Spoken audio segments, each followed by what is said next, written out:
Hola, muy buenas tardes a todos. Si se pueden, vayan acomodándose porque vamos un poco mal de tiempo.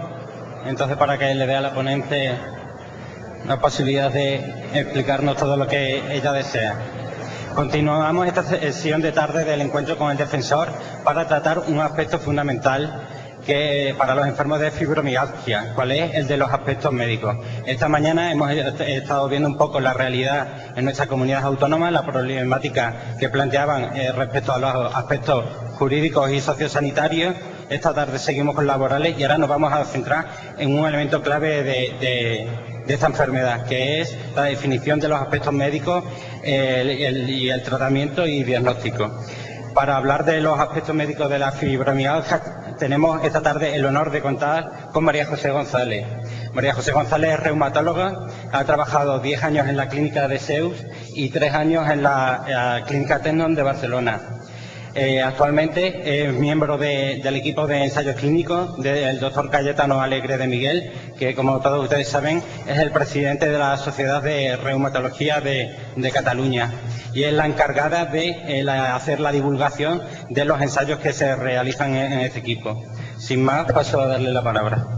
Hola, buenas tardes. Yo quería agradecerles el que me hayan invitado para estar aquí con ustedes y me acaban de explicar que tengo solamente media hora para exponer y para que me pregunten. Entonces, como he visto que ya los médicos anteriores le han hecho una exposición muy exhaustiva de lo que es la fibromialgia, cómo se diagnostica y las posibles consecuencias que trae la enfermedad, yo, a pesar de esta exposición que tenía aquí, que es como muy inmensa, trataré de hacerlo breve, sobre todo porque creo que lo más importante es que tengamos un diálogo, aunque sea pequeñito, para que ustedes me pregunten.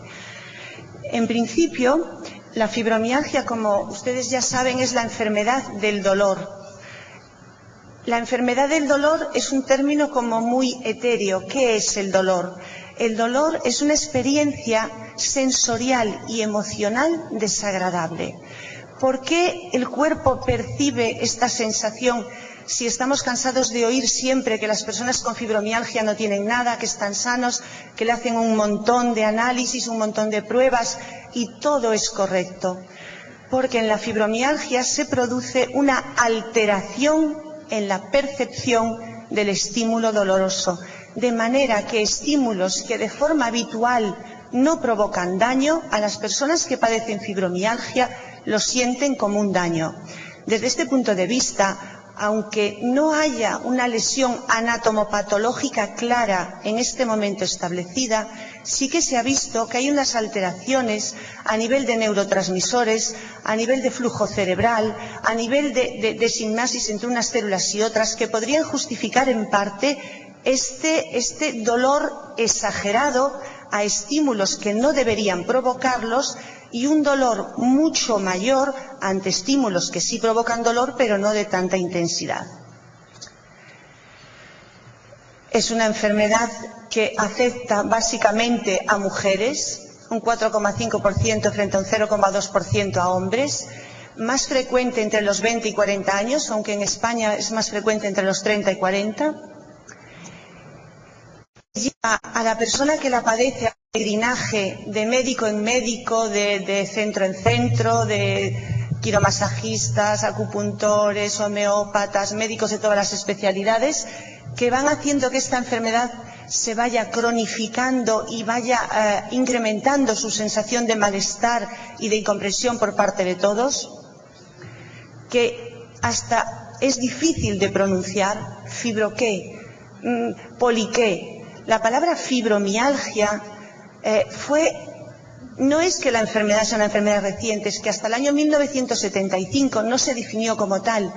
Y fue en el año 1990 cuando la Sociedad Reumatológica Americana estableció unos criterios para poder agrupar toda esta variedad de sintomatología que un grupo de pacientes iban manifestando a lo largo de los años y que fue pasando por distintos nombres, desde fibrositis, depresión dolorosa, un montón de términos que no acababan de realmente definir lo que era la enfermedad. Entonces, la palabra fibromialgia quiere decir fibro muscular doloroso, o sea, es fibromialgia, dolor de la fibra muscular, que es lo que define a la enfermedad.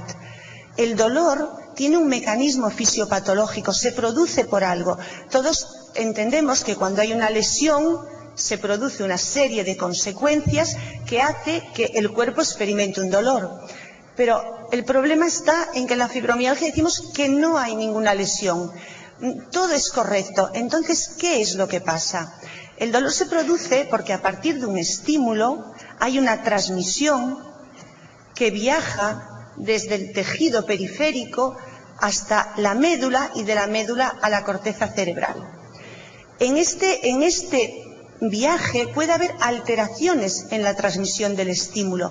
No tiene por qué ser un estímulo tal como nosotros entendemos. Se ha cortado un trozo de músculo, se ha producido una lesión en el hígado, hay una alteración sanguínea. No, puede haber una alteración en la transmisión del estímulo porque las sustancias encargadas de llevar la información desde el punto de origen hasta el punto central han sufrido en ese camino una alteración.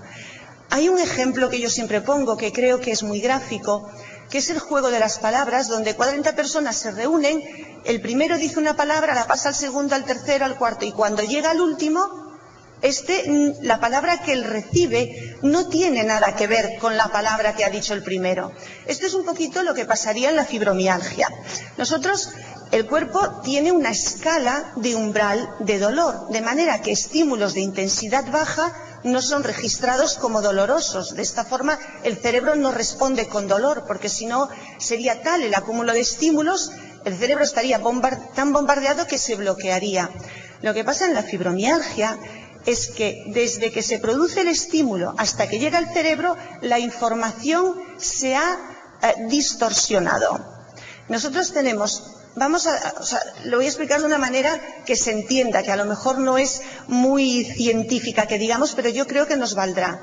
Nosotros tenemos unas sustancias que sirven para amplificar el dolor o para disminuir el dolor. Cuando yo produzco un estímulo, pongamos aquí, cuando yo me toco, mi cerebro tiene que notar que yo toco. Este estímulo no es un estímulo doloroso. Puede ser que estímulos de pequeñita intensidad sean muy importantes para el cerebro y en este viaje que hemos dicho desde la periferia hasta la zona central se pierda. Entonces hay sustancias amplificadoras del dolor. Una de ellas es la sustancia P. Yo amplifico el estímulo en periferia, viaja hasta el sistema nervioso central, hasta la corteza, y entonces la corteza lo que percibe es un estímulo mucho mayor que el que yo he aplicado, porque primero he tenido una sustancia que lo ha aumentado. Cuando llega a la corteza cerebral, ese estímulo tiene que volver a su intensidad. Aquí tenemos otra sustancia que hace que el estímulo baje a la intensidad que realmente tenía. Una de estas sustancias es la famosa serotonina, que una señora ha preguntado por qué no se determinaba el nivel de serotonina en sangre. La serotonina sí que se puede determinar en sangre.